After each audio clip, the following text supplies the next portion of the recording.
Então, o capítulo 8, versículos de 1 a 4, fala dessa solução que está em Cristo Jesus, né?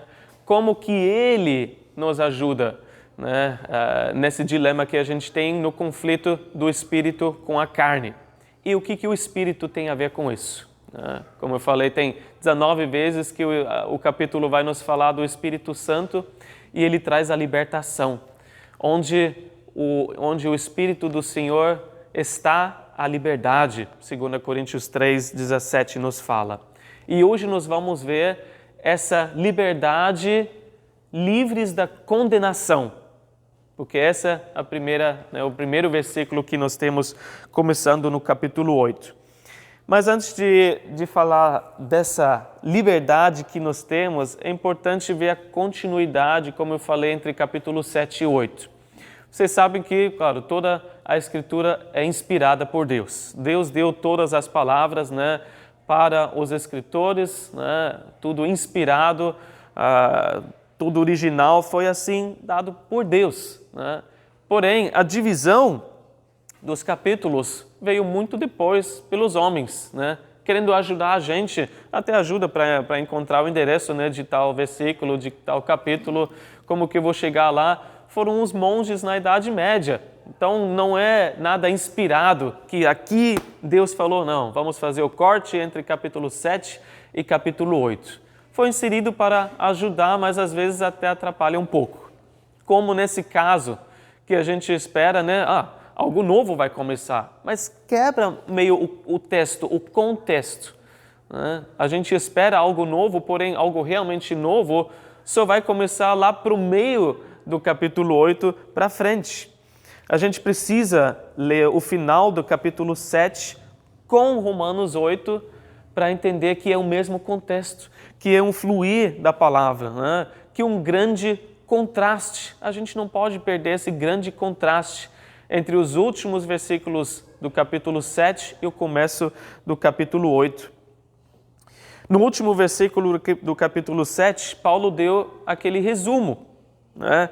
Ele falou, graças a Deus por Jesus Cristo, nosso Senhor, e de modo que com a mente eu próprio sou escravo da lei de Deus, mas com a carne da lei do pecado. Esse é o conflito que eu tenho.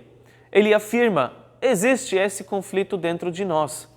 Mas nós não podemos parar ali, como ele não parou ali. Porque ele continua falando, então, versículo 1, portanto, agora já não há condenação para os que estão em Cristo Jesus. Literalmente, no original, começa com não. Não, portanto, agora a condenação. Então, no original, no grego, você lia um não, né? A gente tem esse conflito, porém, não há condenação. Não existe condenação, embora a gente experimente esse conflito, embora a gente lute todos os dias com a nossa carne. E no nosso, né, no português, começa com portanto.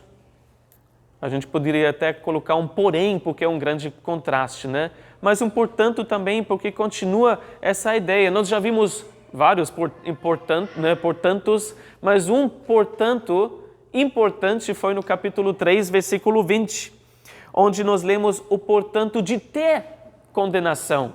Você se lembra, nos primeiros capítulos, Paulo falou que todos são culpados diante de Deus. Não importa se é aquele pagão que não quer saber de Deus, não importa se é o religioso, se é o judeu, todos são culpados. E ele falou em Romanos 3:20, portanto, ninguém será declarado justo diante dele, baseando-se na obediência à lei. Todos são culpados, condenados. E agora aqui a gente tem o portanto de não ter condenação. Portanto, não tem mais condenação. Por quê? Uma única razão. Para quem é? Para aqueles que estão em Cristo Jesus. É a única razão, a única base, a única condição que a gente precisa ter para não ter condenação. Uma nova posição. Nasceu de novo, é uma nova criação em Jesus, não há condenação. A lei exigia e condenava, né? A lei tinha condições. Essa condição, essa condição, essa. Se você não viver de acordo, é condenado. Se você está em Jesus, Essa é a única condição para não ser condenado. E algumas pessoas vão falar, mas e a parte B do versículo? Na NVI não aparece, outras versões podem trazer. Aqui na NVI fala no rodapé, alguns manuscritos trazem, né? Alguns manuscritos trazem. Eu lembro qual é que está em alguns manuscritos, a segunda parte que fala que estão em Cristo Jesus, que não andam segundo a carne, mas segundo o Espírito.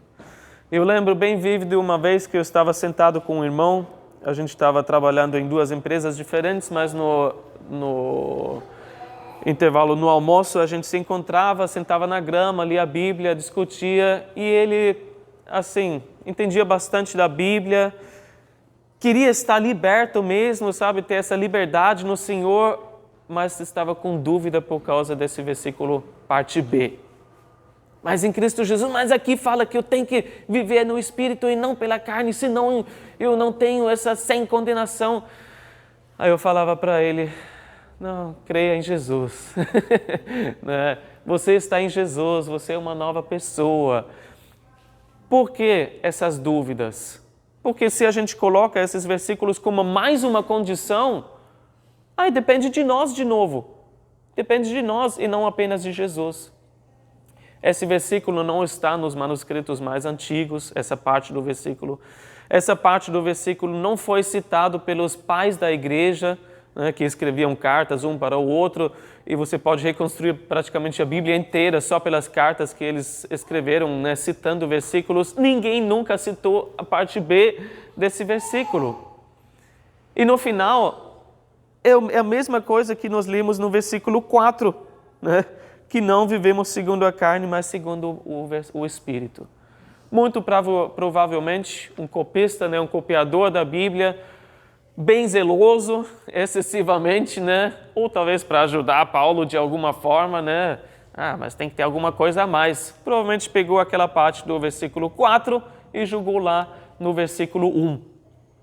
Pode ter acontecido assim.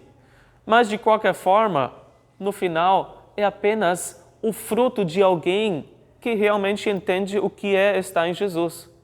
É a consequência de uma vida, não a condição, mas a consequência de alguém que entendeu, eu estou em Jesus.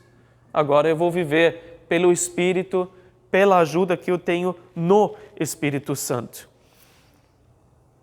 E também não fala ali, não há mais erro, não há mais falha, não há mais pecado, porque a gente ainda vai falhar, errar e pecar. A gente ainda tem o conflito da carne e do espírito. E, obviamente, algumas vezes a gente vai cair numa tentação.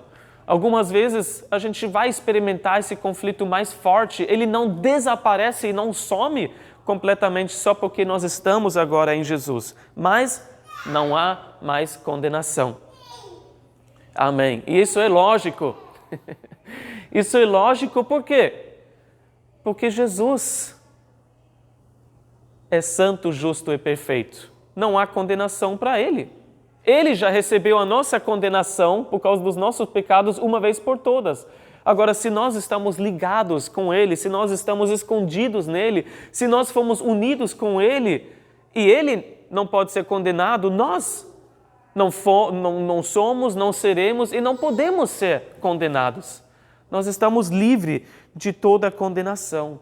Assim como você não pode, diante de um juiz, absolver a cabeça e condenar a mão. Se o corpo, né, pela cabeça foi absolvido e não há mais condenação, você que é pé, que é mão, que é olho, também não pode ser condenado mais. Não há condenação para nós, isso é lógico. E por isso, também fala, não há menos condenação. Não há menos condenação. Às vezes a gente pensa, né? Em Jesus eu tenho um pouco menos. Não, a posição não melhorou apenas um pouquinho em Jesus, mas mudou completamente. Antes nós éramos 100% culpados e por isso condenados. Em Jesus você é 100% inocente e justificado. Mudou completamente.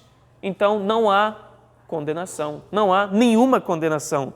Não há nenhum por cento de condenação. E é para isso que Jesus veio. não para julgar. João 3,17 diz: pois Deus enviou seu Filho ao mundo não para condenar o mundo, mas para que este fosse salvo por meio dele.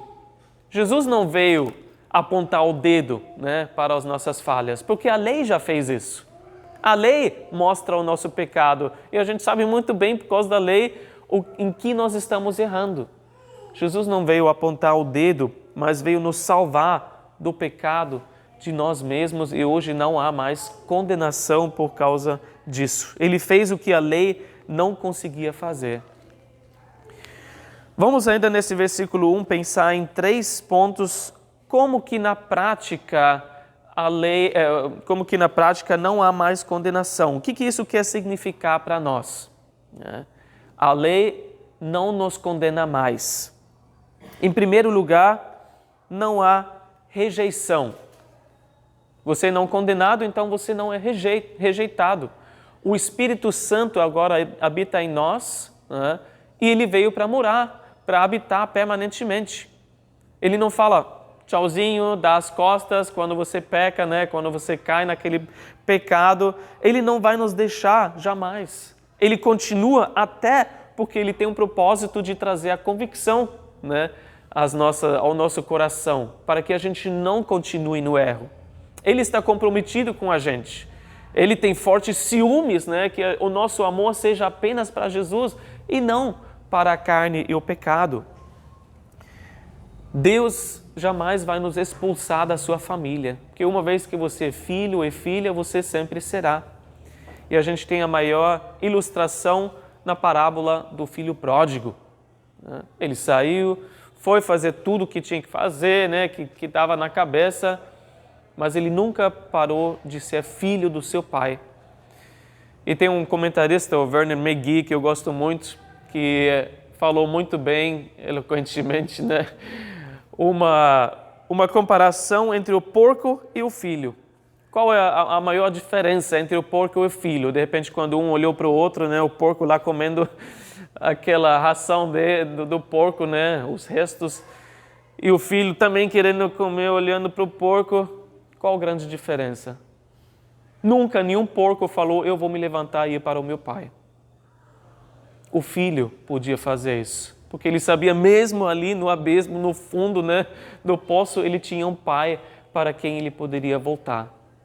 Não há condenação, então não há rejeição. Em segundo lugar, e essa pelas minhas palavras, não há cara feia. Não há cara feia. Deus não fica bravo conosco quando nós experimentamos esse conflito. E às vezes você cai, às vezes você fica condenado simplesmente pelo fato que você está experimentando a tentação. Mas Tiago deixa bem claro, você pode ser tentado, mas não ceder, não cair na tentação. Você sendo tentado, você está numa luta, mas você ainda não é nem culpado do pecado que você nem cometeu. Você pode se condenar apenas porque você está passando pelo conflito. Mas Deus sabe disso. Ele não fica de cara feia, não fica bravo. Você pode ficar com raiva de si mesmo, isso sim. Principalmente se você fala, caramba, caí de novo naquele troço que eu não queria fazer mais. Você deve estar provavelmente desapontado e bem triste, Mas Deus não fica bravo nem surpreso com essa nossa condição. Salmo 103, versículo 14 fala, pois Ele sabe do que somos formados, lembra-se de que somos pó. Ele sabe muito bem do que nós somos feitos, as nossas falhas, as nossas fraquezas, e Ele vem como um pai amoroso que ajuda o filho que começa a andar, que está acompanhando aquele processo. O que o pai faz quando o filho cai? E não vai lá e fica bravo e começa a repreender o filho. Tropeçou de novo. Não, ele vai segurar o filho, levantar ele, talvez tirar o pó, se ele caiu ali num lama, o que seja. Vai segurar o filho, vai encorajar, vai falar, agora vamos, eu vou te mostrar como que é feito, vamos dar alguns passos juntos. E assim como o nosso Pai lida com a gente. No final, Deus, o Pai, está muito mais interessado que a gente acerte na nossa vida cristã. Ele quer muito mais do que nós mesmos vencer a carne. Então a gente tem, o poder dele, a vontade dele se juntando à nossa e com certeza com ele nós vencemos. Em terceiro lugar, não há condenação quer dizer que não há punição. Então Deus não prepara um castigo para nos punir. Deus não nos leva, sei lá para onde, vai nos espancar uma vez que a gente caiu de novo naquela tentação. E às vezes esse é o medo que o cristão tem.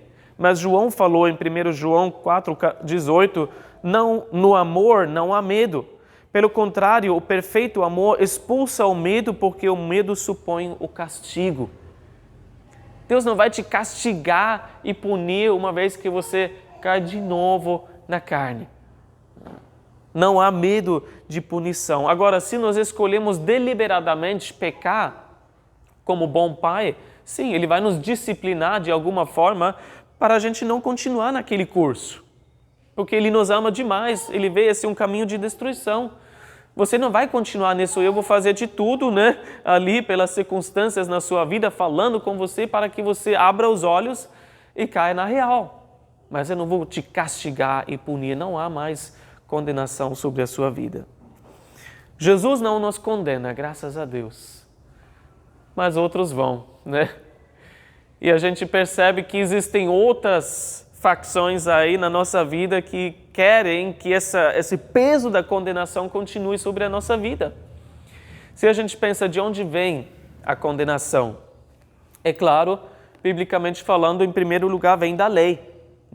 A lei nos fala, não faz isso, se você fizer, será condenado, porque você é culpado.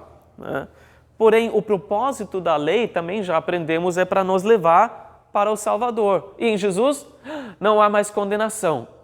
Se a gente entende bem o propósito da lei, no final não é a lei que nos condena. Ela até nos ajuda para entender que não há mais condenação em Jesus. Porém, existem outros lados, outros que se aproveitam e nos condenam, uma vez que a gente está inseguro na nossa posição em Jesus. Em primeiro lugar, também são três, em primeiro lugar é Satanás. Em segundo lugar, somos nós mesmos. E em terceiro lugar, podem ser outros que nos condenam. Em primeiro lugar, Satanás. Satanás se aproveita, Ele gosta de nos condenar, de nos paralisar. E ele, em Apocalipse 12, versículo 10, é chamado o acusador dos nossos irmãos, que os acusa diante do nosso Deus dia e noite. É isso que Satanás faz. Ele nos acusa diante de Deus constantemente. Ele conhece muito bem as nossas falhas, então ele vai diante do trono de Deus e fala: olha o que o seu filho fez, olha o que a sua filha fez agora de novo. Não é digno, ela não é digna, merece a morte, merece isso, merece aquilo, não merece o seu amor, com certeza. E é a mesma coisa que ele vem sussurrando no nosso ouvido, não é? Você é um cristão e ainda está fazendo isso? Que vergonha! Você se diz cristão e vive dessa forma? Não pode ser.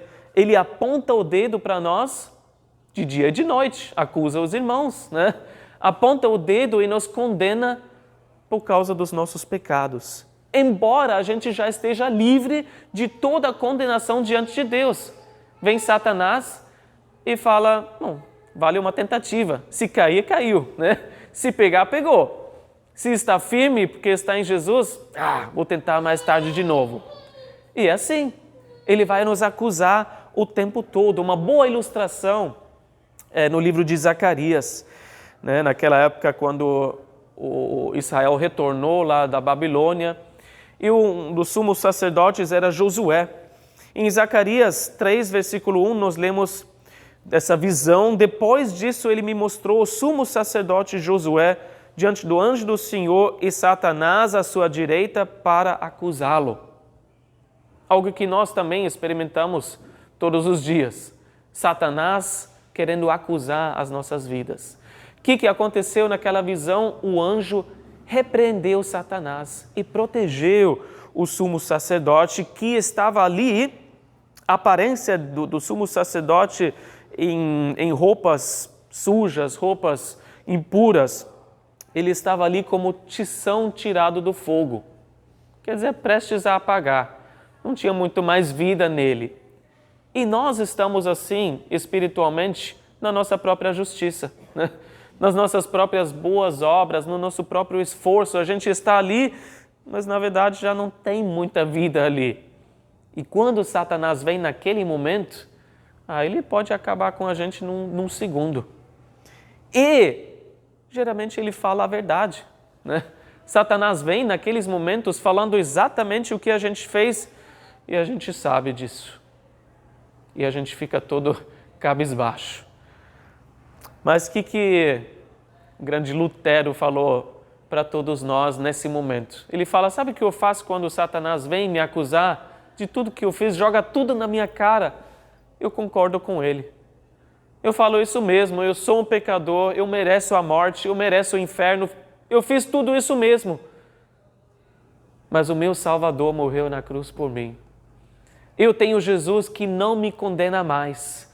E nisso me agarro, nele me agarro, eu não deixo ele mais ir.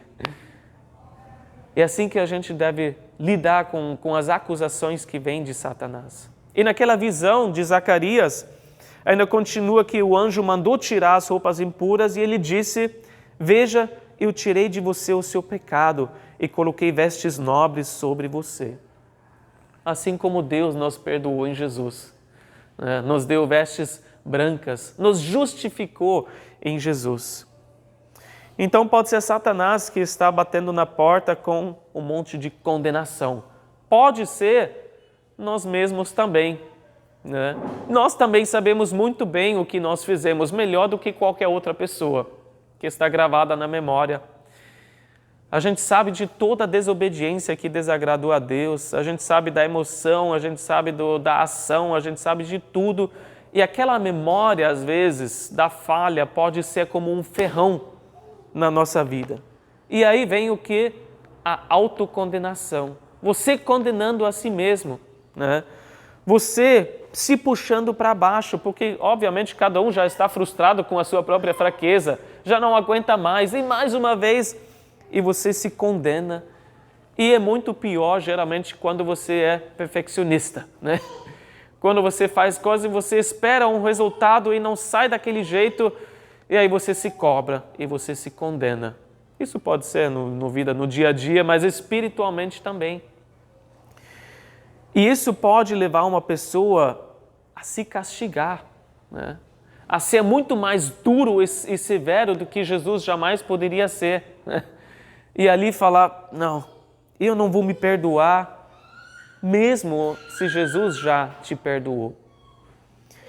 E isso, obviamente, pelo orgulho, pelo legalismo em nós que fala, não, eu quero fazer alguma coisa para ganhar esse perdão, eu quero merecer esse perdão de Deus, ao invés de simplesmente receber pela fé.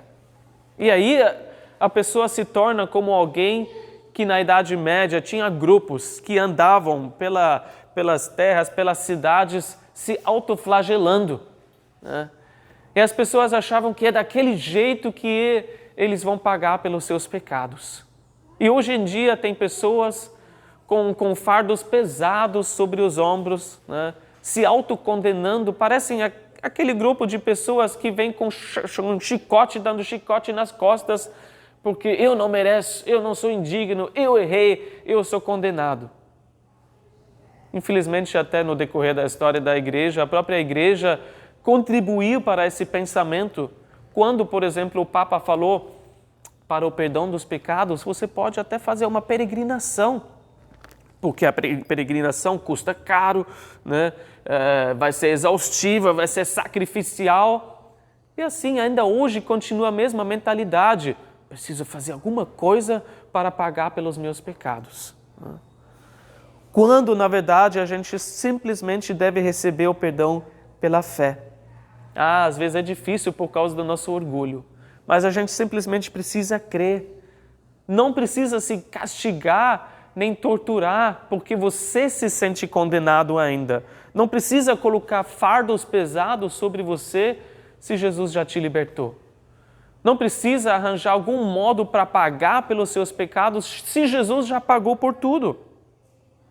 Jesus, a palavra diz, é o sim de Deus para a nossa vida. E pela fé a gente consegue ver Jesus sorrindo sobre nós. Então, não há condenação sobre as nossas vidas. Essa é a única condição, está em Jesus e não há condenação. Então não aceita a condenação nem de Satanás, nem sobre si mesmo, nem de outros. Esse é o terceiro ponto. Às vezes você pode ter entendido, Jesus me perdoou, eu recebi pela fé o perdão de Jesus, mas pode ter outros que não te perdoaram e ainda continuam te condenando, porque eles também não esqueceram, talvez, aquilo que você fez contra eles. Tudo que você fez, você é condenado.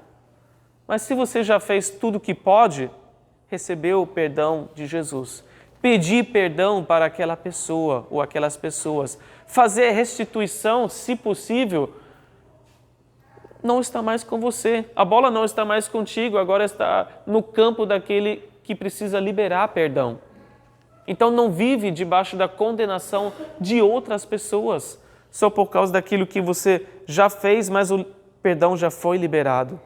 Não importa nesse momento o que os outros pensam sobre você, mas o que Jesus diz sobre você, isso importa. Então não aceita a condenação de outras pessoas sobre a sua vida, se você já foi perdoado em Cristo Jesus. Agora vamos ver o versículo 2. Como que isso funciona, que nós podemos ser tão perdoados, né, e tão absolvidos da condenação. Versículo 2. Porque por meio de Cristo Jesus, a lei do Espírito de vida me libertou da lei do pecado e da morte. Através de Jesus, e nós já entendemos isso, né, a lei do pecado e da morte foi, na verdade, nós morremos para essa lei, só que essa lei era forte. Essa lei era muito forte. Paulo, no capítulo 7, descreveu como era difícil viver com essa lei, né? Parece que não consigo, quero fazer o certo, mas não estou conseguindo. Essa lei era tão forte que um cristão pode ficar preso, né, debaixo dessa lei. Mas nós morremos para a lei, não estamos mais debaixo da jurisdição dessa lei, estamos livres da condenação que essa lei trazia para nós. Por quê? Porque existe uma nova lei. Estamos debaixo de uma nova lei, que é a lei do Espírito, que é mais forte. A lei do Espírito, que é baseado na fé, que você crê e receber, não mais fazer para ganhar. É outra base totalmente. Você pode ativar essa lei que traz vida, que faz você viver em novidade de vida, que te dá vitória sobre a carne, que na hora que você cair, você pode correr para Jesus outra vez e receber esse perdão. Essa é a lei que nos traz vida. E essa lei é mais forte. Essa lei ultrapassa, essa lei supera a lei do pecado. Assim como a lei da aerodinâmica também supera a lei da gravidade. Quando você vê um avião voando por aí, não quer dizer que não existe mais lei da gravidade. A lei da aerodinâmica não elimina essa lei, mas ela é mais forte, ela supera, e aí o avião continua voando. E biblicamente nós vamos subir com asas de águia por causa dessa lei do Espírito. Uma outra ilustração, outro exemplo, é um problema de visão. Você pode ter miopia, por exemplo, e não consegue enxergar as coisas de longe, está meio embaraçado, até você descobrir a lei das lentes, né? E as lentes te ajudam com aquela condição, porque superam, né, essa condição, não eliminam, mas te ajudam, né? Só que quando você tirar aqueles óculos ou tirar aquelas lentes, a lei, né, da miopia volta e você tem problemas novamente com a sua visão.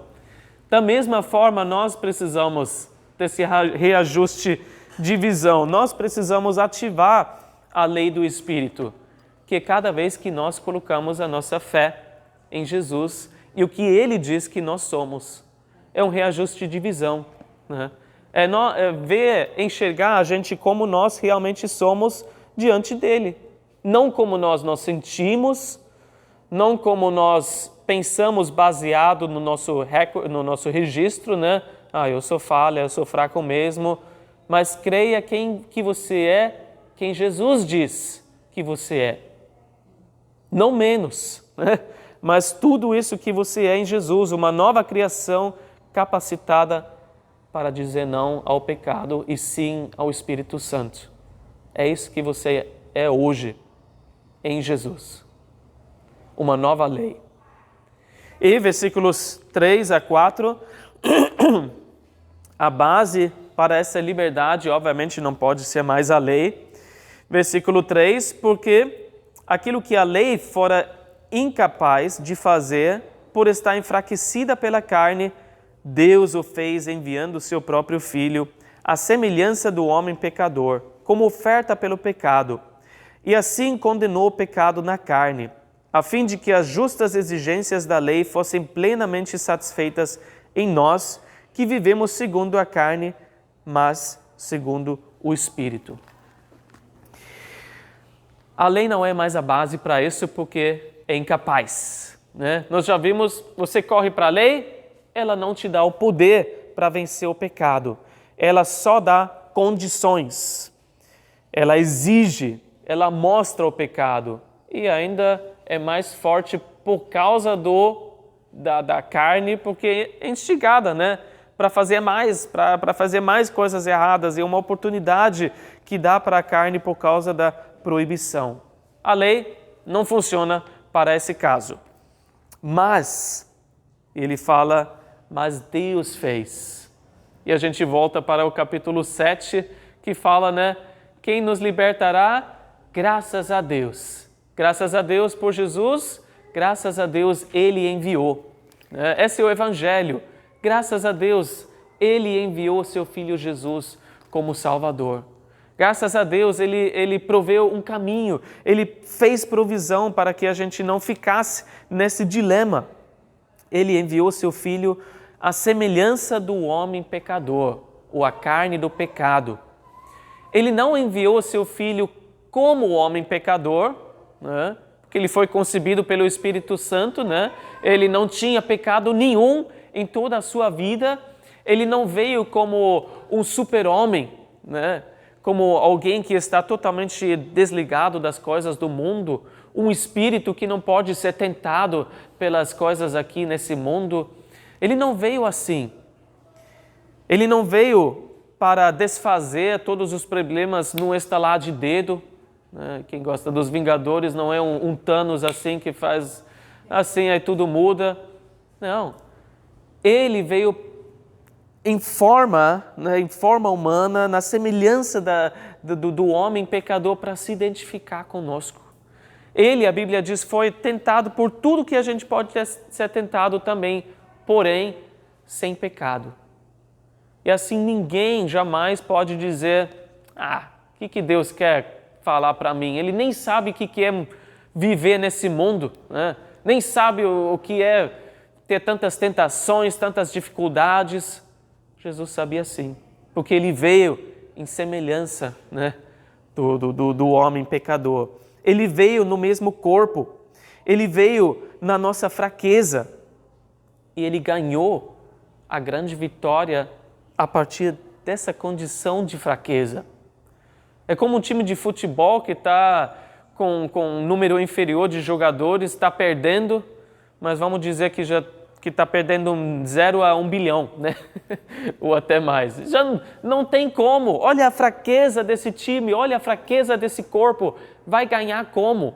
Mas Jesus venceu na fraqueza do nosso corpo, a partir daquilo. E o glorioso é que Ele não descarta o velho completamente, mas Ele dá o novo homem, o começo dessa nova raça, né, de pessoas que vivem pela fé na casca do velho. Por fora nós somos iguais do que antes de Jesus, é o mesmo corpo, mas por dentro tudo se fez novo, por dentro somos uma nova pessoa que agora vive pela fé. E ele fez isso, como diz aqui, se dando como oferta pelo pecado. Ele veio acabar com o problema do pecado para todo sempre, mas não no estalar de dedo, né? Não apenas falando, deixa eu resolver isso, mas pessoalmente eu fico do lado de fora, só fico observando. Ele se fez a oferta pelo pecado, ele se entregou, ele mesmo levou o nosso pecado nesse corpo, né, de fraqueza, de enfermidade, nesse corpo fraco, na sua própria carne, ele levou todos esses pecados para a cruz. Colossenses 2,14 nos lembra que ele cancelou a escrita de dívida que consistia em ordenanças e que nos era contrária. Ele a removeu, pregando-a na cruz. O que tem na sua vida que está te acusando? O que ainda tem na sua vida que traz o peso da condenação sobre você? O que você ainda ouve de si mesmo, de outras pessoas, jogando esse fardo pesado sobre você? O que está te puxando para baixo? Lembra que Jesus foi e levou todo esse pecado e pregou na cruz. Todas as exigências da lei que nos poderiam condenar, ele já pregou na cruz e pagou o preço completamente. Jesus, a Bíblia diz, se fez pobre para nos fazer ricos. Ele foi abandonado por Deus o Pai naquele momento para que nós jamais precisássemos ser abandonados. Ele foi condenado por causa do nosso pecado para que nós jamais precisássemos ser condenados. Ele se tornou maldição para nos livrar da maldição da lei. E ainda fala em Gálatas 3,13 que maldito todo aquele que for pendurado no madeiro. Ele se tornou maldito por causa de nós. E capítulo 5, versículo 21 de 2 Coríntios fala: Deus se tornou pecado. Deus se tornou pecado por nós. Deus tornou pecado por nós aquele que não tinha pecado, para que nele nós tornássemos justiça de Deus. E esse é o versículo 4. Em nós, todas as exigências da lei foram satisfeitas completamente. Ele nos deu a sua justiça. A justiça que a lei exige agora está em nós. E diante de tudo isso, para quem a gente está devendo? Nós somos devedores de quem? Nós estamos em dívida, como Paulo vai falar no capítulo 8. Nós estamos em dívida para com a carne? Jamais! O que a carne fez para nós? Nada! Só estragou tudo.